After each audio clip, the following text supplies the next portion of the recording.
I believe in the law of attraction, and I believe that that you can speak things into existence. And I believe that when you know where you're going and you know what you want, the universe has a way of stepping aside for you. So with Rampage Jackson, I kept having these nightmares that I would get knocked out. And no matter how the fight played out, I would always get knocked out. And it was always within the first 30 seconds of the fight. And I just couldn't avoid these images and actual nightmares of Rampage Jackson knocking me out. So on fight night, I felt like I was going to get knocked out, and I felt like this was coming for me. I felt like energetically, like I was getting these signals from a higher power that, like, John, this is going to happen to you tonight. And I couldn't avoid it. So I just had this super deep prayer where I got down on my knees and I touched my body from my head to my toe for the first time. And I prayed this prayer asking God to just give me these supernatural, like, reaction abilities, speed, flexibility, awareness. And as I was praying this prayer and touching myself and rubbing myself and meaning every ounce of this, thinking my life is on the line, I noticed, looking at myself, that I was covered in feathers. I could see myself covered in, like, there was like small feathers in between my fingers, and I was covered in feathers, and they came up like to my neck, and my face was still like normal, not in feathers, but my hands and feet were covered. And I felt like I was like this fighting thing that wasn't earthly, almost. And I like felt this surge of energy, power, flexibility, mental acuity and awareness and sharpness that I had never experienced before.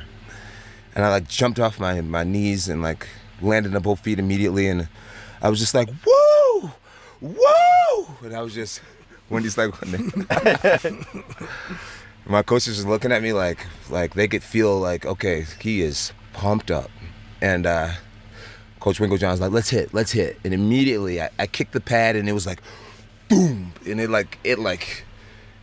was like, whoa.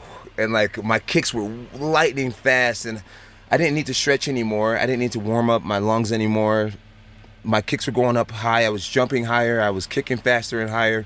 It was an unbelievable experience, and I actually was able to hang on to this feeling and this illusion of myself being in this alter ego all the way through the cage, all the way through my walk to the cage. And I felt like in that Rampage Jackson fight, I walked into that fight as this feather man for the first time, and my idea to crawl towards him was the only thing that hadn't happened in all my nightmares, right? Because in every fight I started on my feet.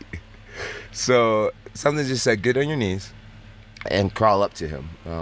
And then automatically the dream voids itself of him knocking you out immediately, right? So I did that, and I got to kind of, I don't know, fight in an alter ego kind of state, and it was super powerful. Now to this day, I say that same kind of prayer over myself, and I believe that I transform into something. Do you meditate, John? I used to meditate a lot. Now I'm more big into visualization. When did you used to meditate? Right around 2000, around 2010, 2011. I went through this huge spiritual thing where I became obsessed with the power of the mind, meditation, visualization, and just realizing how powerful our minds actually are, like how we really do paint our world with our thoughts and our level of self-belief. And so I just took myself to this different mental level where I took myself from being an average Joe, kind of. You probably hate average Joe, huh? Doesn't bother me. I took myself. You're like, what's average about? I'm so used to that name. It's such a goofy name. It's good. It's like a blank. It's like cardboard. Yeah. It's like there's nothing to it. Yeah. So I took myself from being very average-minded to actually believing that I was the shit, and believing that I could be the shit and that I could be the GOAT and be the greatest and never lose. Into, like, I took myself to a different place mentally, and a lot of it came from mental practice and meditation and visualization and just seeking knowledge from people who are strong believers. I have a lot of things that stuck with me, a lot of ways of believing that stuck with me that just subconsciously I know who I am and what I'm capable of and how I believe and how powerful my mind actually is.